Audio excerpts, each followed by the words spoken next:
किताब काला कबूतर, लेखक मनमोहन बावा। कहानी बृहस्पत ग्रह। हरी ਸਿੰਘ ਵਿੱਚ ਕਈ ਪਰਸਪਰ ਵਿਰੋਧੀ ਗੁਣ ਸਨ। ਸਵੇਰੇ 4 ਕੁ ਵਜੇ ਉੱਠ ਕੇ ਪਾਠ ਕਰਦਾ, ਗੁਰਦੁਆਰੇ ਜਾਂਦਾ ਤੇ ਨਾਲ ਹੀ ਨਾਲ ਹਨੂਮਾਨ ਦੀ ਪੂਜਾ ਵੀ ਕਰਦਾ ਸੀ। ਸ਼ਰਾਬ ਹੁਣ ਨਹੀਂ ਸੀ ਪੀਂਦਾ, ਪਰ ਚੂਨਾ ਤੇ ਤੰਬਾਕੂ ਖਾਂਦਾ ਸੀ। ਸ਼ਾਇਦ ਦੰਦਾਂ ਦੀ ਬਿਮਾਰੀ ਕਰਕੇ ਸਭ ਤਰ੍ਹਾਂ ਦੀਆਂ ਕਿਤਾਬਾਂ ਪੜ੍ਹਦਾ ਤੇ ਆਪਣੇ ਆਪ ਨੂੰ ਸ਼ਾਇਰ ਕਹਿੰਦਾ। ਸਾਧਾਂ ਅਤੇ ਪੰਡਤਾਂ ਜੋਤਸ਼ੀਆਂ 'ਤੇ ਵੀ ਬਹੁਤ ਸ਼ਰਧਾ ਰੱਖਦਾ ਸੀ। ਇੱਕ ਐਤਵਾਰ ਉਹ ਸਵੇਰੇ ਸਵੇਰੇ ਮੇਰੇ ਘਰ ਆ ਗਿਆ ਤੇ ਮੈਨੂੰ ਇੱਕ ਜੋਤਸ਼ੀ ਦੇ ਘਰ ਲੈ ਤੁਰਿਆ, ਜੋ ਕਿਤੇ ਮੇਰੇ ਘਰ ਦੇ ਕੋਲ ਹੀ ਰਹਿੰਦਾ ਸੀ। ਰਸਤੇ ਵਿੱਚ ਉਹ ਮੈਨੂੰ ਆਪਣੇ ਘਰ ਦੀਆਂ ਬਾਲ ਬੱਚਿਆਂ ਅਤੇ ਮਾਇਕ ਸਮੱਸਿਆਵਾਂ ਦਾ ਵਿਖਿਆਨ ਦਿੰਦਾ ਰਿਹਾ। ਪੰਡਤ ਜੀ ਚੰਗੇ ਮੂਡ ਵਿੱਚ ਸਨ। ਜੋਤਿਸ਼ ਪੰਡਤ ਜੀ ਦਾ ਸ਼ੌਂਕ ਸੀ। ਰੁਪਇਆ ਪੈਸਾ ਕੁਝ ਨਹੀਂ ਸਨ ਲੈਂਦੇ, ਇਸ ਲਈ ਨਖਰੇ ਵੀ ਕੁਝ ਜ਼ਿਆਦਾ ਹੀ ਕਰਦੇ ਸਨ। ਹੁੱਕੇ ਦੀ ਨਲੀ ਹੱਥ ਵਿੱਚ ਫੜੀ ਪੰਡਤ ਜੀ ਉਸ ਦੀ ਜਨਮ ਪੱਤਰੀ ਆਪਣੇ ਸਾਹਮਣੇ ਰੱਖ ਕੇ ਬੈਠ ਗਏ। ਕੁਝ ਪਿਛਲੀਆਂ ਗੱਲਾਂ ਦੱਸਦੇ ਗਏ ਤੇ ਹਰੀ ਸਿੰਘ ਹਾਂ ਜੀ ਕਰਦਾ ਰਿਹਾ। ਫਿਰ ਬੋਲੇ, ਬਾਲ ਬੱਚੇ ਹਨ, ਇਸਤਰੀ ਦਾ ਸੁੱਖ ਹੈ, ਧਨ ਦੀ ਤੰਗੀ ਵੀ ਨਹੀਂ ਹੋਣੀ ਚਾਹੀਦੀ। ਤੇ ਉਹ ਆਪਣੀ ਗੱਲ ਦੀ ਪੁਸ਼ਟੀ ਲਈ ਹਰੀ ਸਿੰਘ ਵੱਲ ਵੇਖਣ ਲੱਗੇ। ਮਹਾਰਾਜ, ਇਸ ਧਨ ਦੀ ਸਮੱਸਿਆ ਕਾਰਨ ਤੇ ਤੁਹਾਡੇ ਪਾਸ ਆਇਆ ਹਾਂ। ਪੰਡਤ ਜੀ ਨੇ ਫੇਰ ਚੰਗੀ ਤਰ੍ਹਾਂ ਪੱਤਰੀ ਵਾਚੀ ਤੇ ਬੋਲੇ, ਇਹ ਤੇਰਾ ਮੰਗਲ ਤੇ ਸ਼ੁੱਕਰ ਤੀਜੇ ਘਰ ਵਿੱਚ, ਰਾਹੂ ਦੇ ਚੰਦਰ 11ਵੇਂ 'ਚ ਬੈਠੇ ਨੇ, ਰੁਪਏ ਪੈਸੇ ਨਾਲ ਭੰਡਾਰੇ ਭਰੇ ਹੋਏ ਨੇ। ਠੀਕ ਤਰ੍ਹਾਂ ਵੇਖੋ ਮਹਾਰਾਜ, ਇੱਥੇ ਤਾਂ ਰੋਟੀ ਮਸਾਂ ਚੱਲਦੀ ਏ। ਜੇ ਕਿਤੇ ਨੌਕਰੀ ਮਿਲਦੀ ਵੀ ਏ ਤਾਂ ਪੱਕੀ ਹੋਣ ਤੋਂ ਪਹਿਲਾਂ ਹੀ ਜਵਾਬ ਮਿਲ ਜਾਂਦਾ ਏ। ਪੈਸਾ ਆਉਂਦਾ ਆਉਂਦਾ ਰਹਿ ਜਾਂਦਾ ਏ, ਕੋਈ ਨਾ ਕੋਈ ਅੜਚਨ ਆ ਪੈਂਦੀ ਏ। ਪੰਡਤ ਜੀ ਨੇ ਹੌਲੀ ਦੇਣੀ ਪੱਤਰੀ ਲਪੇਟੀ ਤੇ ਉਸ ਦੇ ਹੱਥ ਫੜਾਉਂਦਿਆਂ ਬੜੇ ਸਵੈ ਵਿਸ਼ਵਾਸ ਨਾਲ ਬੋਲੇ, ਜਾਂ ਫਿਰ ਆਪਣੀ ਜਨਮ ਕੁੰਡਲੀ ਠੀਕ ਕਰਵਾ ਕੇ ਲਿਆ। ਇਹ ਕਿਵੇਂ ਹੋ ਸਕਦਾ ਏ? ਮੇਰੇ ਪਿਤਾ ਜੀ ਆਪ ਜੋਤਿਸ਼ ਵਿੱਦਿਆ ਜਾਣਦੇ ਸਨ। ਫਿਰ ਮੇਰੀ ਗੱਲ ਵੀ ਗਲਤ ਨਹੀਂ ਹੋ ਸਕਦੀ। ਜਾਂ ਆਪਣੇ ਬਾਪ ਨੂੰ ਫੇਰ ਪੁੱਛ ਕੇ ਆ। ਤੁਸੀਂ ਇੱਕ ਵਾਰੀ ਫੇਰ ਵੇਖੋ ਤਾਂ। ਤੇ ਹਰੀ ਸਿੰਘ ਨੇ ਡਰਦਿਆਂ ਡਰਦਿਆਂ ਪੱਤਰੀ ਖੋਲ੍ਹ ਕੇ ਮੁੜ ਪੰਡਤ ਜੀ ਅੱਗੇ ਕਰ ਦਿੱਤੀ। ਪੰਡਤ ਜੀ ਕੁਝ ਦੇਰ ਗ੍ਰਹਿਾਂ ਦਾ ਹਿਸਾਬ ਲਾਉਂਦੇ ਰਹੇ। ਇੱਕ ਦੋ ਪੋਥੀਆਂ ਵੀ ਵਾਚੀਆਂ ਤੇ ਫੇਰ ਹਰੀ ਸਿੰਘ ਦੀ ਖਿਚੜੀ ਦਾੜ੍ਹੀ, ਪੀਲੀ ਪੱਗ ਅਤੇ ਪੱਗ ਵਿੱਚ ਗੇਂਦੇ ਦਾ ਫੁੱਲ ਟੁੰਗਿਆ ਵੇਖਦਿਆਂ ਮੇਰੇ ਵੱਲ ਇਸ਼ਾਰਾ ਕਰਦੇ ਹੋਏ ਬੋਲੇ, ਇਹ ਜੋ ਤੁਹਾਡੇ ਨਾਲ ਆਏ ਹਨ, ਤੁਹਾਡੇ ਕੋਈ ਨਜ਼ਦੀਕੀ ਰਿਸ਼ਤੇਦਾਰ ਤੇ ਨਹੀਂ? ਇਹ ਮੇਰੇ ਮਿੱਤਰ ਨੇ। ਇਹਨਾਂ ਸਾਹਮਣੇ ਜੇ ਮੈਂ ਕੋਈ ਤੇਰੇ ਭੇਦ ਦੀ ਗੱਲ ਕਹਾਂ, ਤੈਨੂੰ ਬੁਰਾ ਤਾਂ ਨਹੀਂ ਲੱਗੇਗਾ? ਤੁਸੀਂ ਦੱਸੋ ਜੀ, ਬੁਰਾ ਕਾਹਦਾ ਲੱਗਣਾ? ਪੰਡਤ ਜੀ ਨੇ ਹੁੱਕੇ ਦਾ ਇੱਕ ਘੁੱਟ ਖਿੱਚਿਆ ਤੇ ਬੋਲੇ, ਤੂੰ ਆਪਣੀ ਵਿਆਹੁਤਾ ਤੀਵੀਂ ਛੱਡ ਕੇ ਕਦੇ ਕਿਸੇ ਪਰਾਈ ਇਸਤਰੀ ਨਾਲ ਕੋਈ ਨਜਾਇਜ਼ ਸੰਬੰਧ ਵੀ ਰੱਖੇ ਸਨ? ਜੀ, ਉਹ ਥਿੜਕੜਾਉਂਦੇ ਹੋਏ ਬੋਲਿਆ, ਜੀ ਤੁਸੀਂ ਠੀਕ ਆਖਿਆ ਏ। ਜਵਾਨੀ ਵਿੱਚ ਆਦਮੀ ਤੋਂ ਕਈ ਤਰ੍ਹਾਂ ਦੀਆਂ ਗਲਤੀਆਂ ਹੋ ਜਾਂਦੀਆਂ ਨੇ। ਬਸ ਤੂੰ ਆਪਣੇ ਆਪ ਆਪਣੇ ਬ੍ਰਹਿਸਪਤ ਗ੍ਰਹਿ ਦਾ ਸੱਤਿਆਨਾਸ਼ ਕਰ ਲਿਆ। ਇਹ ਦੇਖ, ਤੇਰਾ ਬ੍ਰਹਿਸਪਤ ਕਿੰਨੇ ਸੋਹਣੇ ਘਰ ਵਿੱਚ ਬੈਠਾ ਏ। ਤੇਰੇ ਇਸ ਕੁਕਰਮ ਨੇ ਸੋਨਾ ਵੀ ਠਿਕਰੀਆਂ ਕਰ ਦਿੱਤਾ। ਜੋ ਹੋ ਗਿਆ ਸੋ ਤੇ ਹੋ ਗਿਆ। ਹੁਣ ਕੋਈ ਉਪਾਅ ਦੱਸੋ। ਮੈਂ ਤੇ ਥੱਲੇ ਹੀ ਥੱਲੇ ਲੱਗਦਾ ਜਾ ਰਿਹਾ ਹਾਂ। ਉਪਾਅ ਹੁਣ ਮੈਂ ਕੀ ਦੱਸਾਂ? ਉੱਪਰੋਂ ਤਾਂ ਤੂੰ ਬੜੇ ਚੰਗੇ ਲੇਖ ਲਿਖਾ ਕੇ ਆਇਆ ਸੀ, ਤੂੰ ਆਪ ਹੀ ਮਿਟਾ ਦਿੱਤੇ ਸਾਰੇ। ਹਰੀ ਸਿੰਘ ਕੁਝ ਦੇਰ ਚੁੱਪ ਬੈਠਾ ਰਿਹਾ ਤੇ ਫੇਰ ਬੋਲਿਆ, ਜੋ ਕੁਝ ਕਰਾਉਂਦਾ ਏ ਪਰਮਾਤਮਾ ਹੀ ਕਰਾਉਂਦਾ ਏ। ਜੇ ਕਿਸਮਤ ਵਿੱਚ ਇਹ ਝੁੱਗਾ ਚੌੜ ਨਾ ਲਿਖਿਆ ਹੁੰਦਾ ਤਾਂ ਗਲਤੀਆਂ ਹੀ ਕਿਉਂ ਹੁੰਦੀਆਂ? ਅੱਛਾ ਜਾ, ਕੁਝ ਦਿਨ ਬਾਅਦ ਸਭ ਠੀਕ ਹੋ ਜਾਏਗਾ। ਕਦੋਂ ਤੱਕ? ਤੇਰੇ ਸੂਰਜ ਦੀ ਦਸ਼ਾ ਬਦਲਣ ਵਾਲੀ ਏ। ਰੱਬ ਦਾ ਨਾਂ ਲਿਆ ਕਰ, ਚੰਗੇ ਕਰਮ ਹੀ ਸਭ ਤੋਂ ਵੱਡਾ ਉਪਾਅ ਏ। ਮੈਂ ਹਰੀ ਸਿੰਘ ਦੇ ਘਰ ਕਈ ਵਾਰ ਗਿਆ ਸਾਂ। 2 ਧੀਆਂ 2 ਪੁੱਤਰ, ਬੜੀ ਸੁਨੱਖੀ ਸੁਘੜ ਤੀਵੀਂ ਸੀ ਉਸ ਦੀ। ਪੰਡਤ ਜੀ ਕੋਲੋਂ ਉੱਠ ਕੇ ਅਸੀਂ ਕੁਝ ਦੇਰ ਚੁੱਪਚਾਪ ਤੁਰਦੇ ਰਹੇ। ਫਿਰ ਮੈਂ ਪੁੱਛਿਆ, ਕੀ ਪੰਡਤ ਜੀ ਸੱਚ ਕਹਿ ਰਹੇ ਸਨ? ਯਾਰ ਕੀ ਦੱਸਾਂ, ਇਹ ਸਭ ਕਿਸਮਤ ਦੇ ਕਛੜੇ ਨੇ। ਜਦੋਂ ਕੁਝ ਵਾਪਰਨਾ ਹੁੰਦਾ ਏ ਤਾਂ ਹਾਲਾਤ ਹੀ ਇਸ ਤਰ੍ਹਾਂ ਦੇ ਬਣ ਜਾਂਦੇ ਨੇ। ਉਹ ਸੁਣਾਉਣ ਲੱਗਾ, 18 ਵਰ੍ਹੇ ਦੀ ਉਮਰ ਵਿੱਚ ਹੀ ਮੇਰਾ ਵਿਆਹ ਹੋ ਗਿਆ। ਜਦ ਵਿਆਹ ਨੂੰ 5-6 ਵਰ੍ਹੇ ਬੀਤ ਗਏ ਤਾਂ ਮੇਰੇ ਮਨ ਵਿੱਚ ਆਇਆ ਕਿ ਕੁੜੀ ਨੂੰ ਘਰ ਲੈ ਆਵਾਂ। ਪਰ ਉਹਨਾਂ 5-6 ਸਾਲਾਂ ਵਿੱਚ ਮੇਰੇ ਬਾਪ ਅਤੇ ਸਹੁਰੇ ਵਿਚਕਾਰ ਅਣਬਣ ਹੋ ਗਈ ਸੀ। 2-3 ਵਾਰੀ ਗਾਲੋ ਗਾਲੀ ਤੇ ਘਸੁੰਨ ਮੁੱਕੀ ਤੱਕ ਦੀ ਨੌਬਤ ਆ ਗਈ। ਮੈਂ ਕੁੜੀ ਲੈਣ ਗਿਆ ਤਾਂ ਸਹੁਰੇ ਨੇ ਬੇਇੱਜ਼ਤੀ ਕਰਕੇ ਖਾਲੀ ਹੱਥ ਵਾਪਸ ਭੇਜ ਦਿੱਤਾ। ਜਦ ਘਰ ਪਹੁੰਚਿਆ ਤਾਂ ਪਿਓ ਨੇ ਕਿਹਾ, ਓਏ ਉੱਲੂ ਦਿਆ ਪੱਠਿਆ, ਕਾਹਲੀ ਕਿਹੜੀ ਗੱਲ ਦੀ ਸੀ, ਤੇ ਉਹਨੇ ਮੇਰੀ ਕਾਫੀ ਪੱਤ ਲਾਹੀ। ਬਸ ਕੁਝ ਐਸਾ ਮਨ ਦੁਖੀ ਹੋਇਆ ਕਿ ਆਪਣੀ ਬੰਦੂਕ ਮੋਢੇ 'ਤੇ ਰੱਖ ਕੇ ਘਰੋਂ ਬਾਹਰ ਨਿਕਲ ਗਿਆ। ਮੇਰੇ ਇੱਕ ਜਾਣਕਾਰ ਨੇ ਤਰਾਈ ਦੇ ਜੰਗਲਾਂ ਵਿੱਚ ਜ਼ਮੀਨ ਖਰੀਦੀ ਸੀ। ਪੀਲੀਭੀਤ ਬਰੇਲੀ ਤੋਂ ਹੁੰਦਿਆਂ ਹੋਇਆਂ ਮੈਂ ਲਖੀਮਪੁਰ ਖੇੜੀ ਦੇ ਸਟੇਸ਼ਨ 'ਤੇ ਜਾ ਉਤਰਿਆ। ਹੁਣ ਤੇ ਉਹ ਬੜਾ ਵੱਡਾ ਕਸਬਾ ਹੋ ਗਿਆ ਸੀ। ਉਸ ਵੇਲੇ ਇੱਕ ਛੋਟਾ ਜਿਹਾ ਪਿੰਡ ਹੁੰਦਾ ਸੀ। ਚਾਰੇ ਪਾਸੇ ਹਰੇ ਹਰੇ ਖੇਤ ਅਤੇ ਖੇਤਾਂ ਤੋਂ ਪਰੇ ਨਦੀ ਨਾਲੇ ਘਣੇ ਜੰਗਲ। ਪੁੱਛਦਿਆਂ ਜੰਗਲੀ ਪਗਡੰਡੀਆਂ 'ਤੇ ਤੁਰਦਿਆਂ ਜਦ ਮੈਂ ਆਪਣੇ ਜਾਣਕਾਰ ਦੇ ਫਾਰਮ 'ਤੇ ਪਹੁੰਚਿਆ ਤਾਂ ਸੂਰਜ ਡੁੱਬ ਚੁੱਕਾ ਸੀ। ਥਕਾਵਟ ਅਤੇ ਭੁੱਖ ਨਾਲ ਜਾਨ ਨਿਕਲ ਰਹੀ ਸੀ। ਉੱਥੇ ਜਾ ਕੇ ਦੇਖਿਆ ਤਾਂ ਘਾਹ ਫੂਸ ਦੀਆਂ 2-3 ਟੱਪਰੀਆਂ ਟੁੱਟੀਆਂ ਪਈਆਂ ਸਨ, ਭਾਂ ਕਰਦੀਆਂ। ਉੱਥੇ ਕੋਈ ਨਹੀਂ ਸੀ। ਕਿੱਥੇ ਗਏ? ਕਿਸ ਨੂੰ ਪੁੱਛਾਂ, ਕਿੱਥੇ ਜਾਵਾਂ? ਆਲੇ ਦੁਆਲੇ ਬਿਲਕੁਲ ਸੁੰਨਸਾਨ। ਕਿਤੇ ਨੇੜਿਓਂ ਕਿਸੇ ਕੁੱਤੇ ਦੇ ਭੌਂਕਣ ਦੀ ਆਵਾਜ਼ ਸੁਣ ਕੇ ਮੈਂ ਉਸ ਪਾਸੇ ਤੁਰ ਪਿਆ। ਕੁਝ ਦੇਰ ਬਾਅਦ ਮੈਂ ਥਾਰੂਆਂ ਦੇ ਇੱਕ ਪਿੰਡ ਕੋਲ ਪਹੁੰਚ ਗਿਆ, ਪਰ ਇਹਨਾਂ ਮੈਨੂੰ ਪਨਾਹ ਤੋਂ ਸਾਫ਼ ਇਨਕਾਰ ਕਰ ਦਿੱਤਾ। ਪਤਾ ਲੱਗਾ ਕਿ ਕੁਝ ਮਹੀਨੇ ਪਹਿਲਾਂ ਹੀ ਪੰਜਾਬੀ ਜ਼ਮੀਂਦਾਰਾਂ ਅਤੇ ਇੱਕ ਥਾਰੂ ਕਬੀਲੇ ਦੇ ਲੋਕਾਂ ਵਿਚਕਾਰ ਕੁਝ ਮਾਰੋ-ਮਾਰੀ ਹੋਈ ਸੀ। ਫਿਰ ਵੀ ਪਿੰਡ ਤੋਂ ਬਾਹਰ ਹੀ ਇੱਕ ਕੱਲੀ ਟੱਪਰੀ 'ਚ ਮੈਨੂੰ ਰਾਤ ਕੱਟਣ ਲਈ ਆਸਰਾ ਮਿਲ ਗਿਆ। ਇੱਕ ਥਾਰੂ ਆਦਮੀ ਤੀਵੀਂ ਦੀ ਟੱਪਰੀ ਸੀ। ਇਹਨਾਂ ਨੂੰ ਪਿੰਡ ਵਾਲਿਆਂ ਨੇ ਕਿਸੇ ਕਾਰਨ ਕਰਕੇ ਆਪਣੀ ਬਰਾਦਰੀ 'ਚੋਂ ਬੇਦਖਲ ਕਰ ਦਿੱਤਾ ਸੀ। ਕਿਤੇ ਇਹਨਾਂ ਵਿਚਾਰਿਆਂ ਨੂੰ ਮੇਰੇ ਕਾਰਨ ਪਿੰਡ ਵਾਲਿਆਂ ਦੇ ਰੋਸ ਦਾ ਹੋਰ ਸ਼ਿਕਾਰ ਨਾ ਹੋਣਾ ਪਵੇ, ਇਹ ਸੋਚ ਕੇ ਮੈਂ ਮੂੰਹ ਹਨੇਰੇ ਹੀ ਉਹਨਾਂ ਦੇ ਘਰੋਂ ਨਿਕਲ ਕੇ ਜੰਗਲ ਵਿੱਚ ਜਾਂਦੀ ਪਗਡੰਡੀ 'ਤੇ ਤੁਰ ਪਿਆ। ਢਿੱਡ ਵਿੱਚ ਫੇਰ ਅੱਗ ਬਲਣ ਲੱਗੀ। ਮੈਂ ਬੰਦੂਕ ਹੱਥ ਵਿੱਚ ਫੜੀ ਕਿਸੇ ਸ਼ਿਕਾਰ ਦੀ ਤਲਾਸ਼ ਕਰਨ ਲੱਗਾ। ਇੱਕ ਹਿਰਨ ਸਾਹਮਣੇ ਦਿਸਿਆ ਤਾਂ ਮੈਂ ਗੋਲੀ ਦਾਗ ਦਿੱਤੀ। ਨਿਸ਼ਾਨਾ ਠੀਕ ਨਹੀਂ ਬੈਠਿਆ। ਬੰਦੂਕ ਦੀ ਆਵਾਜ਼ ਨਾਲ ਬੁਝਿਆ ਪਿੱਛੇ ਲੁਕੇ ਹੋਏ 200-300 ਚੀਤਲ ਤੇ 12 ਸਿੰਗੇ ਛਾਲਾਂ ਮਾਰਦੇ ਉੱਠ ਨੱਸੇ। ਨਜ਼ਾਰਾ ਦੇਖ ਕੇ ਇੱਕ ਵਾਰੀ ਸਵਾਦ ਆ ਗਿਆ। ਉੱਪਰ ਪੰਛੀਆਂ ਦਾ ਝੁੰਡ ਆਪਣੇ ਚਿੱਟੇ ਖੰਭ ਖਿਲਾਰੀ ਉਡਾਨਾਂ ਭਰਨ ਲੱਗਾ। ਫਿਰ ਭੁੱਖ ਅਤੇ ਥਕਾਵਟ ਕਾਰਨ ਬੰਦੂਕ ਦਾ ਸਹਾਰਾ ਲੈ ਕੇ ਗੋਡਿਆਂ ਭਾਰ ਬੈਠ ਗਿਆ। ਕੁਝ ਦੇਰ ਬਾਅਦ ਮੋਢੇ 'ਤੇ ਅਚਾਨਕ ਕਿਸੇ ਨੇ ਹੱਥ ਦੀ ਛੋਹ ਅਨੁਭਵ ਕਰਦਿਆਂ ਮੈਂ ਇੱਕਦਮ ਤਰਬਕ ਪਿਆ। ਸੁਣਾ ਬਈ, ਕੌਣ ਹੁੰਨਾ ਏ? ਕਿਹਦੇ ਕੋਲ ਆਇਆ ਏ? ਇੱਕ ਖਰਵੀ ਅਤੇ ਰੋਹਬਦਾਰ ਆਵਾਜ਼ ਸੁਣਾਈ ਦਿੱਤੀ। ਮੈਂ ਗਰਦਨ ਘੁਮਾ ਕੇ ਵੇਖਿਆ। ਇੱਕ ਉੱਚਾ ਲੰਮਾ ਸਰਦਾਰ ਹੱਥ ਵਿੱਚ ਟੂੰ ਦੀ ਰਫਲ ਫੜੀ ਮੇਰੇ ਵੱਲ ਗੌਰ ਨਾਲ ਵੇਖ ਰਿਹਾ ਸੀ। ਰੋਹਬਦਾਰ ਚਿਹਰਾ, ਲਾਲ ਅੱਖਾਂ ਅਤੇ ਖੜ੍ਹੇ ਹੋਣ ਦੇ ਅੰਦਾਜ਼ ਤੋਂ ਪਤਾ ਲੱਗਦਾ ਸੀ ਜਿਵੇਂ ਕੋਈ ਰਿਟਾਇਰਡ ਫੌਜੀ ਹੋਵੇ। ਪੰਜਾਬ ਤੋਂ ਆ ਰਿਹਾ ਹਾਂ। ਇੱਥੇ ਸੰਗਤ ਸਿੰਘ ਨੂੰ ਮਿਲਣ ਆਇਆ ਸੀ। ਨੱਸ ਗਿਆ ਸੰਗਤ ਸਿੰਘ 3-4 ਮਹੀਨੇ ਪਹਿਲਾਂ। ਕਿਸੇ ਮਾੜੇ ਮੋਟੇ ਦਾ ਕੰਮ ਨਹੀਂ ਇੱਥੇ ਰਹਿਣਾ। ਇੱਕ ਪੁੱਤ ਤੇ ਤੀਵੀਂ ਨੂੰ ਮਲੇਰੀਆ ਲੈ ਗਿਆ ਤੇ ਦੂਜਾ ਪੁੱਤ ਆਦਮਖੋਰ ਸ਼ੇਰ ਨੇ ਮਾਰ ਖਾਧਾ। ਤੂੰ ਜ਼ਮੀਨ ਖਰੀਦਣ ਆਇਆ ਏ ਕਿ ਕੋਈ ਕੰਮ ਲੱਭਣ? ਉਂਝ ਤੇ ਮਿਲ ਨਹੀਂ ਆਇਆ ਸਾਂ, ਪਰ ਹੁਣ ਜੇ ਕੋਈ ਕੰਮ ਮਿਲ ਜਾਏ ਤਾਂ ਸ਼ਾਇਦ ਰੁਕ ਵੀ ਜਾਵਾਂ। ਉਹ ਮੈਨੂੰ ਆਪਣੇ ਫਾਰਮ 'ਤੇ ਲੈ ਗਿਆ। ਉਸ ਨੂੰ ਮੇਰੇ ਵਰਗੇ ਬੰਦੇ ਦੀ ਲੋੜ ਸੀ।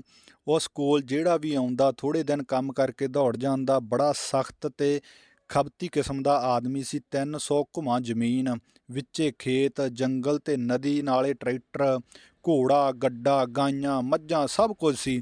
ਪਰ 2 ਚੀਜ਼ਾਂ ਹੋਰ ਵੀ ਹਨ ਉਸ ਕੋਲ। ਉਹ ਸਨ ਉਸ ਦੀਆਂ 2 ਕੁੜੀਆਂ, ਇੱਕ 20-21 ਤੇ ਦੂਜੀ 25 ਵਰ੍ਹਿਆਂ ਦੀ ਸੀ। ਦੋਹਾਂ ਦਾ ਵਿਆਹ ਨਹੀਂ ਸੀ ਕੀਤਾ। ਕਹਿੰਦਾ ਸੀ ਕੁੜੀਆਂ ਦੇ ਕੇ ਆਪਣਾ ਸਿਰ ਨੀਵਾਂ ਨਹੀਂ ਕਰਾਉਣਾ ਆਪਣੇ ਜਿਉਂਦੇ ਜੀ। ਉਹ ਦੋਵੇਂ ਮੁੰਡਿਆਂ ਵਾਂਗ ਰਹਿੰਦੀਆਂ, ਟਰੈਕਟਰ ਚਲਾਉਂਦੀਆਂ, ਬੰਦੂਕ ਚੁੱਕ ਕੇ ਸ਼ਿਕਾਰ ਕਰਨ ਜਾਂਦੀਆਂ ਤੇ ਘਰ ਦਾ ਕੰਮ ਵੀ ਕਰਦੀਆਂ ਸਨ। ਮੇਰੇ ਲਈ ਉਹ ਫਾਰਮ, ਪ੍ਰਾਕਿਰਤਿਕ ਵਾਤਾਵਰਨ, ਸਭ ਕੁਝ ਬੜਾ ਸੁਖਦ ਤੇ ਰਹੱਸਮਈ ਸੀ। ਖੁਸ਼ੀ ਦਾ, ਚੰਗੇ ਦਿਨਾਂ ਦਾ ਸਹੀ ਅਨੁਭਵ ਵੀ ਉਹਨਾਂ ਦੇ ਬੀਤ ਜਾਣ ਤੋਂ ਬਾਅਦ ਹੀ ਅਨੁਭਵ ਹੁੰਦਾ ਹੈ। ਮੈਂ ਡਟ ਕੇ ਕੰਮ ਕਰਦਾ ਤੇ ਡਟ ਕੇ ਖਾਂਦਾ। ਨਾੜਾਂ ਵਿੱਚ ਨਵਾਂ ਜੋਸ਼ ਤੇ ਜੀਵਨ ਸ਼ਕਤੀ ਉਛਾਲੇ ਮਾਰਨ ਲੱਗੀ। ਜਦ ਕਦੀ ਬੰਦੂਕ ਚੁੱਕ ਕੇ ਸ਼ਿਕਾਰ ਲਈ ਜੰਗਲਾਂ ਵਿੱਚ ਘੁੰਮਦਾ ਤਾਂ ਮੈਨੂੰ ਲੱਗਦਾ ਕਿ ਮੇਰੇ ਅਤੇ ਇਸ ਜੰਗਲ ਵਿਚਕਾਰ ਇੱਕ ਅਣਦਿੱਖ ਸਾਂਝ ਹੈ, ਜੰਗਲ ਵਿੱਚ ਰਹਿੰਦੀ ਵਿਚਰਦੀ ਹਰ ਸ਼ੈ ਦੀ ਆਪਸ ਵਿੱਚ ਕੋਈ ਸਾਂਝ, ਕੋਈ ਦੋਸਤੀ ਜਾਂ ਕੋਈ ਦੁਸ਼ਮਣੀ ਜ਼ਰੂਰ ਹੁੰਦੀ ਹੈ। ਸਰਦਾਰ ਦੀਆਂ ਦੋਹਾਂ ਕੁੜੀਆਂ ਅਤੇ ਜੰਗਲ ਦੇ ਜਾਨਵਰਾਂ ਵਿੱਚ ਵੀ ਅਣਜਾਣੀ ਜਿਹੀ ਸਮਾਨਤਾ ਸੀ, ਜੋ ਸ਼ਿਕਾਰ ਕਰ ਵੀ ਸਕਦੀਆਂ ਸੀ ਤੇ ਸ਼ਿਕਾਰ ਹੋ ਵੀ ਸਕਦੀਆਂ ਸਨ। ਜਦ ਕੋਈ ਗਵਾਂਢੀ ਸਰਦਾਰ ਸ਼ਾਮ ਸਿੰਘ ਨੂੰ ਮਿਲਣ ਆਉਂਦਾ ਤਾਂ ਮੇਰੇ ਵੱਲ ਇੰਝ ਵੇਖਦਾ ਜਿਵੇਂ ਕੋਈ ਕਸਾਈ ਬੱਕਰੇ ਵੱਲ ਵੇਖ ਰਿਹਾ ਹੋਵੇ। ਕੋਈ ਤਾਂ ਕਹਿ ਵੀ ਜਾਂਦਾ, ਸਰਦਾਰ ਸ਼ਾਮ ਸਿੰਘ ਨੇ ਜਦ ਕਦੀ ਵੀ ਵੇਲੇ ਕੁਵੇਲੇ ਤੈਨੂੰ ਆਪਣੀਆਂ ਕੁੜੀਆਂ ਨਾਲ ਵੇਖ ਲਿਆ ਤਾਂ ਉਸ ਦੀ ਰਫਲ ਦੀ ਗੋਲੀ ਤੇਰੇ ਸੀਨਿਓਂ ਪਾਰ ਹੋ ਜਾਊ। ਤੂੰ ਮਿੱਟੀ 'ਚ ਮੂਧੇ ਮੂੰਹ ਲੰਮਾ ਪਿਆ ਹੋਵੇਂਗਾ ਅਤੇ ਉੱਪਰ ਅਸਮਾਨ ਵਿੱਚ ਗਿਰਜਾਂ ਚੱਕਰ ਲਾ ਰਹੀ। ਜੇ ਕਦੀ ਅਚਾਨਕ ਮੇਰਾ ਸਾਹਮਣਾ ਉਹਨਾਂ ਕੁੜੀਆਂ ਨਾਲ ਹੋ ਜਾਂਦਾ ਤਾਂ ਮੈਨੂੰ ਆਪਣੇ ਇਸ ਭਵਿੱਖ ਦੀ ਡਰਾਉਣੀ ਤਸਵੀਰ ਅੱਖਾਂ ਸਾਹਮਣੇ ਦਿਸਣ ਲੱਗਦੀ। ਸਿਰ ਤੋਂ ਪੈਰਾਂ ਤੱਕ ਇੰਝ ਕਾਂਬਾ ਛਿੜ ਜਾਂਦਾ ਜਿਵੇਂ ਦੋ ਸ਼ੇਰਨੀਆਂ ਸਾਹਮਣੇ ਖੜੀਆਂ ਦੇਖ ਰਿਹਾ ਹੋਵਾਂ। ਵੱਡੀ ਕੁੜੀ ਛੋਟੀ ਕੁੜੀ ਨੂੰ ਕਹਿੰਦੀ, ਵੇਖ ਉਂਝ ਕਿਵੇਂ ਮੋਢੇ 'ਤੇ ਬੰਦੂਕ ਰੱਖ ਕੇ ਆਕੜਿਆ ਫਿਰਦਾ ਏ, ਤੇ ਸਾਡੇ ਸਾਹਮਣੇ ਆਉਂਦੇ ਹੀ ਜਿਵੇਂ ਸੱਪ ਸੁੰਘ ਜਾਂਦਾ ਹੋਵੇ। ਕਦੀ ਕਦੀ ਵੱਡੀ ਨਾਲ ਜਦ ਇਕੱਲਿਆਂ ਟਾਕਰਾ ਹੋ ਜਾਂਦਾ ਤੇ ਉਸ ਦੇ ਬੋਲਾਂ ਵਿੱਚ ਮਿਠਾਸ ਅਤੇ ਕੋਮਲਤਾ ਆ ਜਾਂਦੀ ਤੇ ਬੁੱਲ੍ਹਾਂ 'ਤੇ ਮਿੱਠੀ ਜਿਹੀ ਮੁਸਕਾਨ ਲਿਆ ਕੇ ਪੁੱਛਦੀ, ਵੇ ਕੀ ਹਾਲ ਏ ਤੇਰਾ? ਜਦੋਂ ਆਇਆ ਸੈਂ ਤਾਂ ਅੱਖਾਂ ਅੰਦਰ ਨੂੰ ਵੜੀਆਂ ਹੋਈਆਂ ਸਨ, ਹੁਣ ਤੇ ਸੁੱਖ ਨਾਲ। ਜਾਂ ਕਹਿੰਦੀ, ਅੱਜ ਮੈਂ ਖੀਰ ਬਣਾਈ ਏ ਬਦਾਮ ਪਾ ਕੇ, ਤੈਨੂੰ ਖਵਾਵਾਂਗੀ। ਕਈ ਵਾਰੀ ਜਦ ਮੈਂ ਟਰੈਕਟਰ ਸਾਫ਼ ਕਰ ਰਿਹਾ ਹੁੰਦਾ ਜਾਂ ਕਿਸੇ ਹੋਰ ਕੰਮ 'ਚ ਵਿਅਸਤ ਹੁੰਦਾ ਤਾਂ ਉਸ ਦੀਆਂ ਸ਼ੇਰਨੀ ਵਰਗੀਆਂ ਤਿੱਖੀਆਂ ਨਜ਼ਰਾਂ ਆਪਣੀ ਪਿੱਠ 'ਤੇ ਅਨੁਭਵ ਕਰਦਿਆਂ ਮੇਰਾ ਅੰਤਰਮਨ ਕੰਬ ਉੱਠਦਾ। ਮੇਰੀ ਕੋਠੜੀ ਉਹਨਾਂ ਦੇ ਮਕਾਨ ਤੋਂ ਜ਼ਰਾ ਪਰੇ ਕਰਕੇ ਡੰਗਰਾਂ ਦੇ ਕੋਠੇ ਕੋਲ ਸੀ। ਰਾਤ ਦੇ ਦੂਜੇ ਪਹਿਰ ਮੈਂ ਕਮਰੇ ਦੇ ਬਾਹਰ ਕਿਸੇ ਦੀ ਬਿੜਕ ਸੁਣੀ। ਮੈਂ ਸੋਚਿਆ ਕੋਈ ਜੰਗਲੀ ਜਾਨਵਰ ਕਿਸੇ ਵੱਛੇ ਨੂੰ ਚੁੱਕ ਕੇ ਨਾ ਲੈ ਜਾਏ। ਲਾਲਟੈਨ ਅਤੇ ਬੰਦੂਕ ਚੁੱਕ ਕੇ ਸੀਖਾਂ ਵਾਲੀ ਬਾਰੀ ਥਾਣੀ ਬਾਹਰ ਵੇਖਣ ਲੱਗਾ। ਮੈਂ ਹਾਂ, ਤੇਰੇ ਲਈ ਖੀਰ ਲਿਆਈ ਹਾਂ, ਵੱਡੀ ਕੁੜੀ ਦੀ ਆਵਾਜ਼ ਸੀ। ਇਸ ਵੇਲੇ? ਮੈਂ ਲਾਲਟੈਨ ਉੱਪਰ ਕਰਦੇ ਹੋਏ ਆਖਿਆ। ਲਾਲਟੈਨ ਦੀ ਰੋਸ਼ਨੀ 'ਚ ਉਸਦਾ ਭਖਦਾ ਚਿਹਰਾ ਸੋਨੇ ਵਾਂਗ ਚਮਕ ਰਿਹਾ ਸੀ। ਅੱਜ ਬਾਪੂ ਨੇ ਰਾਜਾ ਸਾਹਿਬ ਨਾਲ ਬੈਠ ਕੇ ਬਹੁਤ ਪੀ ਲਈਏ, ਬਿਲਕੁਲ ਬੇਹੋਸ਼ ਪਏ ਨੇ। ਉਸ ਦੇ ਬੋਲਾਂ ਵਿੱਚ ਕੰਬਣੀ ਸੀ। ਮੈਂ ਬੂਹਾ ਖੋਲ੍ਹਿਆ ਤੇ ਉਹ ਚੁੱਪਚਾਪ ਅੰਦਰ ਆ ਵੜੀ। ਡਰਦਾ ਏਂ? ਉਸ ਨੇ ਮੇਰੇ ਵੱਲ ਇੰਝ ਵੇਖਿਆ ਜਿਵੇਂ ਉਹ ਮੇਰੇ ਮਰਦਾਵੇਂਪਨ ਨੂੰ ਵੰਗਾਰ ਰਹੀ ਹੋਵੇ। ਮੇਰਾ ਸਰੀਰ ਜਿਵੇਂ ਭਖ ਉੱਠਿਆ, ਜ਼ੁਬਾਨ ਸੀਤੀ ਗਈ ਅਤੇ ਮੈਂ ਮੂੰਹ ਫੇਰ ਕੇ ਬਾਰੀ ਦੀਆਂ ਸੀਖਾਂ ਨੂੰ ਘੁੱਟ ਕੇ ਫੜ ਲਿਆ। ਉਸ ਨੇ ਪਿੱਛੋਂ ਆ ਕੇ ਮੈਨੂੰ ਆਪਣੀ ਬਾਹਾਂ ਵਿੱਚ ਘੁੱਟ ਲਿਆ। ਮੈਂ ਉਸ ਦੇ ਗਰਮ ਤੇ ਤੇਜ਼ ਸਾਹ ਆਪਣੀ ਗਰਦਨ 'ਤੇ ਮਹਿਸੂਸ ਕਰਨ ਲੱਗਾ। ਉਸ ਇੱਕ ਰਾਤ ਮੈਂ ਇੱਕ ਅਭੋਲ ਜਿਹੇ ਮੁੰਡੇ ਤੋਂ ਇੱਕ ਆਦਮੀ ਬਣ ਗਿਆ ਸਾਂ। ਉਸ ਤੋਂ ਪਹਿਲਾਂ ਮੈਂ ਕਦੀ ਕਿਸੇ ਇਸਤਰੀ ਦੀ ਛੋਹ ਨੂੰ ਨਹੀਂ ਸੀ ਮਾਣਿਆ। ਇਹ ਪਹਿਲੀ ਛੋਹ ਕਿੰਨੀ ਤੀਬਰ ਸ਼ੈ, ਜ਼ੋਰ ਤੇ ਹਨੇਰੀ ਗੁਫਾ ਵਾਂਗ ਮਹੱਤਵਪੂਰਨ ਸੀ। ਸਾਡੇ ਤੋਂ ਕੁਝ ਕਦਮਾਂ ਦੀ ਦੂਰੀ 'ਤੇ ਸਰਦਾਰ ਸ਼ਾਮ ਸਿੰਘ ਅਤੇ ਉਸ ਦੀ ਟੂੰ ਦੀ ਰਫਲ ਸੀ। ਜ਼ਿੰਦਗੀ ਦੀ ਪਹਿਲੀ ਮਿਲਣੀ ਨੂੰ ਮੈਂ ਆਪਣੇ ਜੀਵਨ ਦੀ ਬਾਜੀ ਲਾ ਕੇ ਉਸ ਘਟਨਾ ਤੋਂ ਬਾਅਦ ਸਭ ਕੁਝ ਬਦਲਿਆ ਜਾਪਣ ਲੱਗਾ। ਉਸ ਤੋਂ ਪਹਿਲਾਂ ਮੈਂ ਆਪਣੇ ਆਪ ਵਿੱਚ, ਆਪਣੀ ਮਸਤੀ ਵਿੱਚ, ਆਪਣੇ ਆਲੇ ਦੁਆਲੇ ਵਿੱਚ ਮਸਤ ਸਾਂ। ਪਰ ਹੁਣ ਦੀ ਖੁਸ਼ੀ ਕਿਸੇ ਪ੍ਰਾਪਤੀ ਦੀ ਖੁਸ਼ੀ ਸੀ। ਜੇਕਰ ਉਸ ਨੂੰ ਪ੍ਰਾਪਤੀ ਕਿਹਾ ਜਾ ਸਕੇ ਤਾਂ ਮੈਨੂੰ ਆਪਣਾ ਹਰ ਪਲ, ਹਰ ਸਾਹ ਭਰਿਆ ਲੱਗਣ ਲੱਗਾ। ਆਪਣੇ ਆਪ ਬੁੱਲ੍ਹਾਂ 'ਤੇ ਮੁਸਕਾਨ ਆ ਜਾਂਦੀ ਅਤੇ ਉਸ ਦੀ ਗੈਰ ਹਾਜ਼ਰੀ ਵਿੱਚ ਵੀ ਉਸ ਦੇ ਸਾਹਾਂ, ਉਸ ਦੇ ਜਿਸਮ ਦੀ ਖੁਸ਼ਬੂ ਨੂੰ ਮਹਿਸੂਸ ਕਰਦਾ ਰਹਿੰਦਾ। ਰਾਤਾਂ ਜਾਗਦਿਆਂ ਬੀਤ ਜਾਂਦੀਆਂ ਤੇ ਜਦ ਕਦੇ ਅੱਧੀ ਰਾਤ ਗਏ ਉਹ ਆਉਂਦੀ ਤਾਂ ਇੱਕ ਦਿਨ ਸ਼ਾਮ ਸਿੰਘ ਨੇ ਮੈਨੂੰ ਬੁਲਾ ਕੇ ਕਿਹਾ ਕਿ ਮੈਂ ਰਾਤੀ ਕਿੱਥੇ ਸਾਂ? ਆਪਣੀ ਕੋਠੜੀ ਵਿੱਚ। ਹੋਰ ਕਿੱਥੇ? ਮੈਂ ਡਰਦਿਆਂ ਉੱਤਰ ਦਿੱਤਾ। ਕੋਠੜੀ ਵਿੱਚ ਤੂੰ ਹੈ ਨਹੀਂ ਸੀ। ਮੈਂ ਲੰਘਦਿਆਂ ਝਾਤ ਮਾਰੀ ਸੀ। ਉਹ ਮੇਰੇ ਢਿੱਡ 'ਚ ਗੁੜਗੁੜ ਹੁੰਦੀ ਰਹੀ। 3-4 ਵਾਰੀ ਉੱਠ ਕੇ ਬਾਹਰ ਜਾਣਾ ਪਿਆ। ਪਤਾ ਨਹੀਂ ਦਿਨੇ ਕੀ ਖਾ ਲਿਆ। ਮੈਂ ਬਹਾਨਾ ਬਣਾਇਆ ਪਰ ਮੈਂ ਅੰਦਰੋਂ ਅੰਦਰ ਹੀ ਕੰਬ ਗਿਆ। ਦਰਅਸਲ ਮੈਂ ਤੇ ਉਹ ਉਸ ਰਾਤ ਆਪਣੀ ਕੋਠੜੀ ਤੋਂ ਥੋੜ੍ਹੀ ਦੂਰ ਹੀ ਇੱਕ ਨਿੰਮ ਦੇ ਰੁੱਖ ਹੇਠਾਂ ਬੈਠੇ ਸਾਂ, ਇੱਕ ਦੂਜੇ ਦੀਆਂ ਬਾਹਾਂ ਵਿੱਚ। ਅੱਜ ਕੱਲ੍ਹ ਤੈਨੂੰ ਕੀ ਹੋ ਗਿਆ ਏ? ਤਬੀਅਤ 'ਤੇ ਵਾਲੇ? ਸ਼ਾਮ ਸਿੰਘ ਨੇ ਫੇਰ ਪੁੱਛਿਆ। ਮੈਨੂੰ ਲੱਗਿਆ ਜਿਵੇਂ ਮੈਂ ਫੜਿਆ ਗਿਆ ਹੋਵਾਂ ਜਾਂ ਮਸਾਂ ਬਚਿਆ ਹੋਵਾਂ, ਜਿਵੇਂ ਉਸ ਦੀਆਂ ਅੱਖਾਂ, ਉਸ ਦੀ ਬੰਦੂਕ ਦੀ ਨਾਲੀ ਮੇਰਾ ਪਿੱਛਾ ਕਰ ਰਹੀ ਹੋਵੇ। ਜਦੋਂ ਅੰਦਰੋਂ ਇੱਕ ਆਵਾਜ਼ ਵਾਰ-ਵਾਰ ਚੇਤਾਵਨੀ ਦੇਣ ਲੱਗੀ, ਤੂੰ ਕਿਸ ਜੰਗਲ ਵਿੱਚ ਫਸ ਗਿਆ ਏਂ ਹਰੀ ਸਿਆਂ? ਜਾ ਨੱਸ ਜਾ ਇੱਥੋਂ, ਨਹੀਂ ਤੇ ਬੇਆਈ ਮੌਤ ਮਾਰਿਆ ਜਾਏਗਾ। ਨਾਲ ਉਸ ਵਿਚਾਰੀ ਨੂੰ ਵੀ ਲੈ ਡੁੱਬੇਂਗਾ। ਮੈਂ ਵੀ ਸੋਚਿਆ, ਮੇਰੇ ਪਾਸ ਇੱਕੋ ਜੀਵਨ ਹੈ, ਜੇ ਦੋ ਹੁੰਦੇ ਤਾਂ ਇੱਕ ਨੂੰ ਦਾਅ 'ਤੇ ਲਾ ਦਿੰਦਾ ਤੇ ਫਿਰ ਆਪਣੀ ਲਾਸ਼ ਨੂੰ ਲਹੂ ਲੁਹਾਨ ਮਿੱਟੀ ਤੇ ਚਿੱਕੜ ਵਿੱਚ ਮੂਧੇ ਪਿਆਂ ਆਪਣੇ ਸਰੀਰ ਦੇ ਮਾਸ ਨੂੰ ਗਿਰਝਾਂ ਤੇ ਗਿੱਦੜਾਂ ਨੂੰ ਖਵਾਉਣ ਦੀ ਕਲਪਨਾ ਕਰਦਿਆਂ ਕੋਈ ਬਹੁਤੀ ਆਕਰਸ਼ਕ ਤਸਵੀਰ ਨਹੀਂ ਸੀ ਬੱਝਦੀ। ਮਨ ਨੇ ਬਹੁਤ ਆਖਿਆ ਕਿ ਇੱਥੇ ਹੀ ਰਹਿ, ਪਰ ਸੋਚਦਾ ਰਹਿੰਦਾ ਕਿ ਇੰਜ ਕਦ ਤੱਕ ਚੱਲਦਾ ਰਹਿ ਸਕਦਾ ਹੈ। ਇੱਕ ਅਜੀਬ ਜਿਹਾ ਤਣਾਅ, ਇੰਤਜ਼ਾਰ ਅਤੇ ਡਰ ਹਰ ਸਮੇਂ ਬਣਿਆ ਰਹਿੰਦਾ ਤੇ ਮੈਨੂੰ ਇਸ ਤਣਾਅ ਵਿੱਚ ਆਪਣਾ ਆਪ ਟੁੱਟਦਾ ਮਹਿਸੂਸ ਹੋਣ ਲੱਗਾ। ਇੱਕ ਦਿਨ ਮੈਂ ਸ਼ਾਮ ਸਿੰਘ ਨੂੰ ਜਾ ਕੇ ਆਖਿਆ, ਮੈਨੂੰ 2 ਵਰ੍ਹੇ ਹੋ ਗਏ ਨੇ ਘਰੋਂ ਨਿਕਲਿਆਂ, ਹੁਣ ਘਰ ਜਾਣ ਨੂੰ ਜੀ ਕਰਦਾ ਏ। ਉਸ ਨੇ ਥੋੜ੍ਹੀ ਬਹੁਤ ਹੀਲ ਹੁੱਜਤ ਕੀਤੀ। ਫਿਰ ਮੇਰੀ 2 ਸਾਲ ਦੀ ਤਨਖਾਹ ਮੇਰੇ ਹੱਥ ਵਿੱਚ ਫੜਾਉਂਦਿਆਂ ਆਖਿਆ, ਮੈਂ ਤੈਨੂੰ ਜ਼ਬਰਦਸਤੀ ਨਹੀਂ ਰੱਖਣਾ ਚਾਹੁੰਦਾ, ਫਿਰ ਵੀ ਜਦੋਂ ਵੀ ਤੇਰਾ ਜੀ ਕਰੇ ਮੁੜ ਆਈਂ।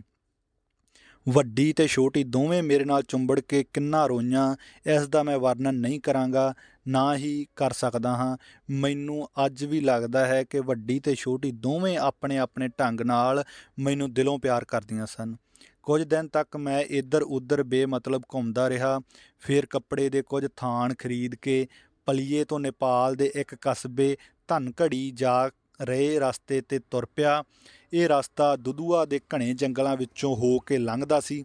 ਰਸਤੇ 'ਚ ਪੈਂਦੇ ਛੋਟੇ ਛੋਟੇ ਪਿੰਡਾਂ ਅਤੇ ਆਦੀਵਾਸੀ ਬਸਤੀਆਂ 'ਚ ਕੱਪੜਾ ਵੇਚਦਾ ਤੇ ਅੱਗੇ ਤੁਰਦਾ ਜਾਂਦਾ। ਨੇਪਾਲ ਦੀ ਹੱਦ ਤੋਂ ਕੁਝ ਕੋਹ ਪਹਿਲਾਂ ਹੀ ਜਦ ਮੈਂ ਜੁੱਤੀ ਲਾਹ ਕੇ ਪਾਣੀ ਦਾ ਇੱਕ ਛੋਟਾ ਜਿਹਾ ਨਾਲਾ ਪਾਰ ਕਰਨ ਲੱਗਾ ਤਾਂ ਛਾਂ ਕਰਦੇ 2 ਤੀਰ ਮੇਰੇ ਅੱਗਿਓਂ ਪਿੱਛੋਂ ਲੰਘ ਗਏ। ਮੈਂ ਸਮਝ ਗਿਆ ਕਿ ਇਹ ਮੈਨੂੰ ਮਾਰਨ ਲਈ ਨਹੀਂ, ਚੇਤਾਵਨੀ ਦੇਣ ਲਈ ਚਲਾਏ ਗਏ ਸਨ। ਜਿਸ ਪਾਸਿਓਂ ਤੀਰ ਆਏ ਸਨ, ਮੈਂ ਉਸ ਪਾਸੇ ਵੱਲ ਮੂੰਹ ਕਰਕੇ ਅਤੇ ਇੱਕ ਰੰਗ ਬਰੰਗਾ ਕੱਪੜਾ ਲਹਿਰਾਉਂਦਿਆਂ ਹੋਇਆਂ ਉਹਨਾਂ ਦੀ ਬੋਲੀ ਬੋਲਣ ਦਾ ਯਤਨ ਕਰਦਿਆਂ ਉੱਚੀ ਆਵਾਜ਼ 'ਚ ਬੋਲਿਆ, ਮੈਂ ਕੱਪੜੇ ਵੇਚਦਾ ਫਿਰਦਾ ਹਾਂ, ਤੁਸੀਂ ਵੀ ਲੈ ਲਓ।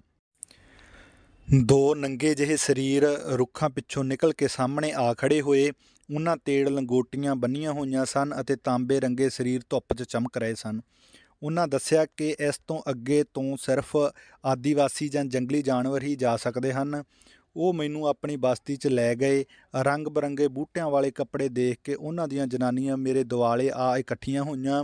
ਉਹਨਾਂ ਦੇ ਤੇੜ ਗੋਡਿਆਂ ਤੱਕ ਧੋਤੀ ਅਤੇ ਛਾਤੀਆਂ ਆਮ ਕਰਕੇ ਨੰਗੀਆਂ ਸਨ। ਕਾਲੇ ਸ਼ਾਹ ਵਾਲਾਂ ਵਿੱਚ ਲਾਲ ਪੀਲੇ ਰੰਗ ਦੇ ਫੁੱਲ ਟੰਗੇ ਹੋਏ ਤੇ ਜਦ ਉਹ ਹੱਸਦੀਆਂ ਤਾਂ ਉਹਨਾਂ ਦੇ ਦੰਦ ਮੋਤੀਆਂ ਵਾਂਗ ਚਮਕਣ ਲੱਗਦੇ। ਦੁਨੀਆ ਵਿੱਚ ਲੋਕ ਕਿੱਥੇ ਕਿੱਥੇ ਵੱਸਦੇ ਹਨ, ਮੈਂ ਸੋਚਣ ਲੱਗਾ। ਇਤਿਹਾਸ ਮੁੜ ਆਪਣੇ ਆਪ ਨੂੰ ਦੁਹਰਾ ਰਿਹਾ ਸੀ। 4-5 ਹਜ਼ਾਰ ਸਾਲ ਪਹਿਲਾਂ ਜਦ ਆਰੀਆ ਲੋਕ ਭਾਰਤ ਆਏ ਤਾਂ ਉਹਨਾਂ ਨੇ ਇੱਥੋਂ ਦੇ ਮੂਲ ਨਿਵਾਸੀਆਂ ਨੂੰ ਜੰਗਲਾਂ ਪਹਾੜਾਂ ਵੱਲ ਧੱਕ ਦਿੱਤਾ। ਫਿਰ ਪੰਜਾਬ ਅਤੇ ਯੂਪੀ ਦੇ ਕਿਸਾਨਾਂ ਨੇ ਤਰਾਈ ਦੇ ਜੰਗਲ ਵੱਢ ਕੇ ਵੱਡੇ ਵੱਡੇ ਫਾਰਮ ਬਣਾ ਲਏ ਅਤੇ ਉਹਨਾਂ ਮੂਲ ਨਿਵਾਸੀਆਂ ਨੂੰ ਹੋਰ ਪਿੱਛੇ ਨੇਪਾਲ ਦੀ ਸੀਮਾ ਵੱਲ ਧੱਕ ਦਿੱਤਾ। ਇਹ ਦੁਨੀਆ ਹੀ ਧੱਕਾਸ਼ਾਹੀ। ਉਹਨਾਂ ਤੀਵੀਆਂ ਦੀ ਭਾਸ਼ਾ ਮੈਨੂੰ ਸਮਝ ਨਹੀਂ ਸੀ ਆ ਰਹੀ। ਕੋਈ ਇੱਕ ਕੱਪੜਾ ਖਿੱਚਦੀ, ਕੋਈ ਦੂਜਾ। ਫਿਰ ਉਹ ਕਿਸੇ ਦੁਭਾਸ਼ੀਏ ਨੂੰ ਬੁਲਾਉਣ ਚਲੀਆਂ ਗਈਆਂ। ਉਹ ਦੁਭਾਸ਼ੀਆ ਤੀਵੀਂ ਇੱਕ ਇਹਨਾਂ ਦੇ ਕਬੀਲੇ ਦੀ ਨਹੀਂ ਸੀ, ਥਾਰੂ ਲੱਗਦੀ ਸੀ। ਲੰਮੀ ਉੱਚੀ ਟੌਰ, ਇੱਕ ਥਾਰੂ ਇਸਤਰੀਆਂ ਵਾਲੀ ਸ਼ਾਨ, ਗਿੱਟਿਆਂ ਤੋਂ ਜਰਾ ਕੁ ਉੱਚਾ 20 ਗਜ਼ ਦਾ ਘੱਗਰਾ, ਕੰਨਾਂ 'ਚ ਚਾਂਦੀ ਦੇ ਮੋਟੇ ਮੋਟੇ ਝੁਮਕੇ, ਮੱਥੇ 'ਤੇ ਲਮਕਦਾ ਚੌਕ ਫੁੱਲ ਅਤੇ ਕੱਸੀ ਹੋਈ ਚੋਲੀ ਨੂੰ ਫਟੀ ਜਿਹੀ ਚੁੰਨੀ ਨਾਲ ਢਕਿਆ ਹੋਇਆ ਸੀ। ਮੈਨੂੰ ਵੇਖਦਿਆਂ ਹੀ ਉਸ ਦਾ ਚਿਹਰਾ ਖਿੜ ਉੱਠਿਆ ਤੇ ਉਹ ਬੋਲੀ, ਅਰੇ ਤੂੰ ਇੱਥੇ ਕਿਵੇਂ? ਇਹ ਉਹੀ ਥਾਰੂ ਇਸਤਰੀ ਸੀ ਜਿਸ ਦੇ ਘਰ ਮੈਨੂੰ ਪਹਿਲੇ ਦਿਨ ਆਸਰਾ ਮਿਲਿਆ ਸੀ। ਉਸ ਨੇ ਦੱਸਿਆ ਕਿ ਆਪਣੀ ਬਰਾਦਰੀ ਤੋਂ ਤੰਗ ਆ ਕੇ ਉਸਦੇ ਆਦਮੀ ਨੇ ਇੱਕ ਜੰਗਲ ਦੇ ਠੇਕੇਦਾਰ ਕੋਲ ਨੌਕਰੀ ਕਰ ਲਈ ਹੈ ਤੇ ਹੁਣ ਉਹ ਜੰਗਲਾਤ ਦੇ ਗਾਰਡ ਦੇ ਕੁਆਟਰ ਦੇ ਲਾਗੇ ਰਹਿੰਦੇ ਹਨ। ਉਸਦਾ ਨਾਮ ਮਾਨਕੀ ਸੀ। ਇਸ ਥਾਰੂ ਮਾਨਕੀ ਦੀ ਸਹਾਇਤਾ ਨਾਲ ਮੈਂ ਆਪਣੇ ਸਾਰੇ ਥਾਨ ਇਹਨਾਂ ਆਦੀਵਾਸੀਆਂ 'ਚ ਵੰਡ ਦਿੱਤੇ। ਇੱਕ ਥਾਨ ਦੇ ਇਲਾਵਾ ਬਦਲੇ ਵਿੱਚ ਪੈਸੇ ਤਾਂ ਕਿਸੇ ਕੋਲ ਨਹੀਂ ਸਨ। ਕਿਸੇ ਨੇ ਸ਼ਹਿਦ, ਕਿਸੇ ਨੇ ਮੱਖਣ, ਕਿਸੇ ਨੇ ਚਾਂਦੀ ਦਾ ਕੋਈ ਪੁਰਾਣਾ ਟੁੱਟਿਆ ਗਹਿਣਾ, ਕਿਸੇ ਨੇ ਕੁਝ ਹੋਰ ਮੇਰੇ ਅੱਗੇ ਢੇਰ ਲਾ ਦਿੱਤਾ। ਮੈਂ ਸਭ ਕੁਝ ਚੁੱਕ ਕੇ ਮਾਨਕੀ ਨਾਲ ਉਸਦੇ ਘਰ ਵੱਲ ਤੁਰ ਪਿਆ। ਕੁਝ ਦੇਰ ਬਾਅਦ ਉਸਦਾ ਘਰ ਵਾਲਾ ਵੀ ਆ ਗਿਆ। ਇਹ ਆਦਮੀ ਪਤਲਾ ਸੁੱਕਿਆ ਜਿਹਾ ਅਤੇ ਗੱਲਾਂ ਅੰਦਰ ਵੜੀਆਂ ਹੋਈਆਂ ਸਨ। ਮਾਨਕੀ ਨੇ ਰਾਤੀਂ ਰੋਟੀ ਪਕਾਈ, 2 ਥਾਲੀਆਂ ਪਰੋਸੀਆਂ ਤੇ ਰਸੋਈ 'ਚ ਬੈਠਿਆ ਹੀ ਉਸ ਨੇ ਇੱਕ ਥਾਲੀ ਰਸੋਈ ਦੇ ਬੂਹੇ ਬਾਹਰ ਰੱਖ ਕੇ ਪੈਰ ਦੇ ਅੰਗੂਠੇ ਨਾਲ ਅੱਗੇ ਵੱਲ ਖਿਸਕਾ ਦਿੱਤੀ। ਆਦਮੀ ਉੱਠਿਆ ਤੇ ਥਾਲੀ ਚੁੱਕ ਕੇ ਆਪਣੀ ਥਾਂ ਤੇ ਆ ਬੈਠਾ। ਫੇਰ ਮਾਣਕੀ ਨੇ ਦੂਜੀ ਥਾਲੀ ਬੜੇ ਆਦਰ ਨਾਲ ਮੇਰੇ ਸਾਹਮਣੇ ਲਿਆ ਰੱਖੀ। ਇਹਨਾਂ ਥਾਰੂਆਂ 'ਚ ਇਸ ਤਰ੍ਹਾਂ ਦੇ ਕਈ ਵਚਿੱਤਰ ਰਿਵਾਜ ਹਾਲੇ ਤੀਕ ਚੱਲਦੇ ਆ ਰਹੇ ਹਨ। ਅਗਲੇ ਦਿਨ ਜੰਗਲਾਤ ਦੇ ਠੇਕੇਦਾਰ ਦਾ ਇੱਕ ਕਰਿੰਦਾ ਅਚਾਨਕ ਉਸ ਪਾਸੇ ਆ ਨਿਕਲਿਆ। ਇਹ ਲਖੀਮਪੁਰ ਦਾ ਰਹਿਣ ਵਾਲਾ ਸੀ। ਉਸ ਨੇ ਮੈਨੂੰ ਸਲਾਹ ਦਿੱਤੀ ਕਿ ਮੈਂ ਲਖੀਮਪੁਰ ਇੱਕ ਲੱਕੜੀ ਦਾ ਆਰਾ ਲਾ ਲਵਾਂ। ਗੱਲਾਂ ਬਾਤਾਂ ਕਰਦੇ ਯੋਜਨਾ ਤਿਆਰ ਹੋ ਗਈ। ਮੈਂ ਲਖੀਮਪੁਰ ਆ ਕੇ ਆਰਾ ਲਾ ਲਿਆ। ਥਾਰੂ ਮਾਣਕੀ ਅਤੇ ਉਸ ਦਾ ਘਰਵਾਲਾ ਕਿਸ਼ਨੂ ਵੀ ਮੇਰੇ ਨਾਲ ਹੀ ਆ ਗਏ। ਆਰੇ ਦੇ ਨਾਲ ਹੀ ਮੈਂ 2-3 ਕਮਰੇ ਬਣਾ ਲਏ ਅਤੇ ਅਸੀਂ ਤਿੰਨੇ ਉੱਥੇ ਰਹਿਣ ਲੱਗੇ। ਮਾਣਕੀ ਮੇਰੀ ਰੋਟੀ ਬਣਾਉਂਦੀ, ਕੱਪੜੇ ਧੋਂਦੀ ਅਤੇ ਕਮਰਿਆਂ ਦੀ ਸਫਾਈ ਕਰਦੀ। ਪਤਾ ਨਹੀਂ ਕਦੋਂ ਤੇ ਕਿਵੇਂ ਸਾਡੇ ਦੋਹਾਂ ਵਿੱਚ ਇੱਕ ਸੁਭਾਵਿਕ ਜਿਹੀ ਸਾਂਝ ਬਣ ਗਈ ਸੀ, ਸਰੀਰਕ ਤੇ ਮਾਨਸਿਕ। ਸ਼ਾਇਦ ਪਹਿਲੇ ਹੀ ਦਿਨ ਤੋਂ ਅਚੇਤ ਰੂਪ ਵਿੱਚ ਉਹ ਮੇਰੇ ਮਨ ਅੰਦਰ ਵਸੀ ਹੋਈ ਸੀ। ਉਸ ਦਾ ਰੂਪ, ਜੋਬਨ, ਕਾਰੋ ਵਿਹਾਰ ਗੁਰਬਤ ਦੇ ਬਾਵਜੂਦ ਰਾਜਪੂਤਾਂ ਵਰਗਾ ਸੀ, ਜਾਂ ਸ਼ਾਇਦ ਇਹ ਮੇਰੇ ਆਪਣੇ ਹੀ ਮਨ ਦੀ ਕਲਪਨਾ ਸੀ। ਜਦ ਇੱਕ ਵਾਰੀ ਮੈਂ ਬਿਮਾਰ ਪੈ ਗਿਆ ਤਾਂ ਉਸ ਨੇ ਜਾਨ ਮਾਰ ਕੇ ਮੇਰੀ ਸੇਵਾ ਕੀਤੀ। ਮੈਂ ਮਰਦਾ ਬਚਿਆ। ਉਸ ਦਾ ਘਰਵਾਲਾ ਸਭ ਕੁਝ ਜਾਣਦਿਆਂ ਚੁੱਪ ਸੀ, ਜਾਂ ਸ਼ਾਇਦ ਕੁਝ ਨਹੀਂ ਸੀ ਜਾਣਦਾ, ਮੈਂ ਸਮਝ ਨਹੀਂ ਸਕਿਆ। 4-5 ਵਰ੍ਹੇ ਇਸੇ ਤਰ੍ਹਾਂ ਆਰਾਮ ਨਾਲ ਬੀਤ ਗਏ। ਇਸ ਵਿਚਕਾਰ ਉਸ ਦੇ ਇੱਕ ਬੱਚਾ ਵੀ ਹੋਇਆ ਜੋ 3 ਕੁ ਸਾਲ ਦਾ ਸੀ। ਇੱਕ ਦਿਨ ਉਹ ਕਹਿਣ ਲੱਗੀ, ਮੈਂ ਤੁਹਾਡੀ ਘਰਵਾਲੀ ਦੀ ਤਰ੍ਹਾਂ ਰਹਿੰਦੀ ਹਾਂ, ਪਰ ਫੇਰ ਵੀ ਜਿਵੇਂ ਮੇਰਾ ਕੁਝ ਨਹੀਂ। ਮੇਰਾ ਤੁਹਾਡੇ 'ਤੇ ਕੋਈ ਹੱਕ ਨਹੀਂ। ਕੱਲ੍ਹ ਤੁਹਾਨੂੰ ਕੁਝ ਹੋ ਜਾਵੇ ਜਾਂ ਤੁਸੀਂ ਚਲੇ ਜਾਓ ਤਾਂ ਮੇਰਾ ਕੀ ਬਣੇਗਾ? ਮੇਰਾ ਬੱਚਾ, ਮੇਰਾ ਆਦਮੀ ਕੀ ਕਰਨਗੇ? ਉਂਝ ਪਹਿਲਾਂ ਵੀ ਇਸ ਤਰ੍ਹਾਂ ਦੀਆਂ ਗੱਲਾਂ ਕਈ ਵਾਰ ਹੁੰਦੀਆਂ ਰਹਿੰਦੀਆਂ ਸਨ, ਪਰ ਉਸ ਦਿਨ ਮਨ ਵਿੱਚ ਪਤਾ ਨਹੀਂ ਕੀ ਆਇਆ। ਲੱਕੜੀ ਦਾ ਆਰਾ ਉਸ ਦੇ ਨਾਮ ਲਿਖ ਦਿੱਤਾ। ਉਸਨੇ ਵੀ ਤਾਂ ਆਪਣੀ ਸਾਰੀ ਉਮਰ ਦੇ ਬਿਹਤਰੀਨ ਸਾਲ ਅਤੇ ਆਪਣੀਆਂ ਭਾਵਨਾਵਾਂ ਦੇ ਬਿਹਤਰੀਨ ਮੋਤੀ ਝੋਲੀ ਵਿੱਚ ਪਾ ਦਿੱਤੇ ਸਨ। ਇਸੇ ਗੱਲ ਨੂੰ ਲੈ ਕੇ ਉੱਥੋਂ ਦੇ ਕੁਝ ਲੋਕਾਂ ਨਾਲ ਕਿਹਾ ਮੈਂ ਸਭ ਕੁਝ ਛੱਡ ਛਡਾ ਕੇ ਹਰਿਦੁਆਰ, ਬਦਰੀਨਾਥ ਅਤੇ ਹੇਮਕੁੰਡ ਆਦਿ ਸਥਾਨਾਂ 'ਤੇ ਸੰਤਾਂ ਦੀ ਸੰਗਤ ਵਿੱਚ ਘੁੰਮਦਾ ਫਿਰਦਾ ਰਿਹਾ। ਫੇਰ ਕਿਸੇ ਸੰਤ ਦੇ ਸਮਝਾਉਣ 'ਤੇ ਮੈਂ ਘਰ ਵਾਪਸ ਪਰਤ ਆਇਆ। ਹਰੀ ਸਿੰਘ ਸੁਣਾਉਂਦਿਆਂ ਕੁਝ ਦੇਰ ਰੁਕਿਆ, ਫਿਰ ਬੋਲਿਆ, ਮੇਰੇ ਨਾਲ ਇੰਨਾ ਕੁਝ ਵਾਪਰ ਗਿਆ, ਪਰ ਪਿੰਡ ਆ ਕੇ ਵੇਖਿਆ ਸਭ ਕੁਝ ਉਸੇ ਤਰ੍ਹਾਂ ਚੱਲ ਰਿਹਾ ਸੀ, ਇੱਕ ਮਸ਼ੀਨ ਵਾਂਗ। ਕੋਈ ਵੀ ਫਰਕ ਨਹੀਂ ਸੀ ਪਿਆ। ਸਹੁਰਾ ਮਰ ਚੁੱਕਾ ਸੀ। ਮੈਂ ਆਪਣੀ ਘਰਵਾਲੀ ਨੂੰ ਜਾ ਕੇ ਆਪਣੇ ਘਰ ਲੈ ਆਇਆ ਅਤੇ ਉਸ ਦਿਨ ਤੋਂ ਬਾਅਦ ਮੈਂ ਵੀ ਉਸ ਸਦਾ ਤੋਂ ਚੱਲਦੀ ਆ ਰਹੀ ਮਸ਼ੀਨ ਦਾ ਇੱਕ ਹਿੱਸਾ ਬਣ ਗਿਆ। ਹਰੀ ਸਿੰਘ ਨੇ ਮੇਰੇ ਵੱਲ ਤੱਕਿਆ। ਉਸ ਦੀ ਕਲਪਨਾ 'ਚ ਜਿਵੇਂ ਉਹਨਾਂ ਜੰਗਲੀ ਪਗਡੰਡੀਆਂ ਦੀ ਯਾਤਰਾ ਦੀਆਂ ਸਮ੍ਰਿਤੀਆਂ ਚੱਕਰ ਲਾ ਰਹੀਆਂ ਸਨ। ਉਹ ਕੁਝ ਦੇਰ ਰੁਕਿਆ, ਫਿਰ ਬੋਲਿਆ, ਜਿਸ ਦਰਿਆ 'ਚ ਹੜ੍ਹ ਨਾ ਆਵੇ ਉਹ ਦਰਿਆ ਕਾਹਦਾ? ਜਿਸ ਜੰਗਲ 'ਚ ਸ਼ੇਰ ਨਾ ਗਰਜੇ ਉਹ ਜੰਗਲ ਹੀ ਕਾਹਦਾ? ਅਤੇ ਜਿਸ ਆਦਮੀ ਦੇ ਦਿਲ 'ਚ ਖੈਰ, ਹੁਣ ਮੈਂ ਸੋਚਦਾ ਹਾਂ ਕਿ ਆਦਮੀ ਦੇ ਜੀਵਨ 'ਚ ਕੁਝ ਪਲ ਐਸੇ ਹੁੰਦੇ ਹਨ ਜਿਨ੍ਹਾਂ ਦੀ ਕੀਮਤ ਨਹੀਂ ਪਾਈ ਜਾ ਸਕਦੀ। ਜੇ ਬ੍ਰਹਿਸਪਤ ਗ੍ਰਹਿ ਦੀ ਇਹ ਦਿਸ਼ਾ ਹੀ ਉਹਨਾਂ ਦਾ ਮੁੱਲ ਹੈ ਤਾਂ ਵੀ ਮੈਨੂੰ ਕੋਈ ਅਫਸੋਸ ਨਹੀਂ, ਕੋਈ ਗਿਲਾ ਨਹੀਂ। ਇਹ ਕਹਿੰਦਿਆਂ ਉਸ ਨੇ ਮੇਰੇ ਵੱਲ ਤੱਕਿਆ।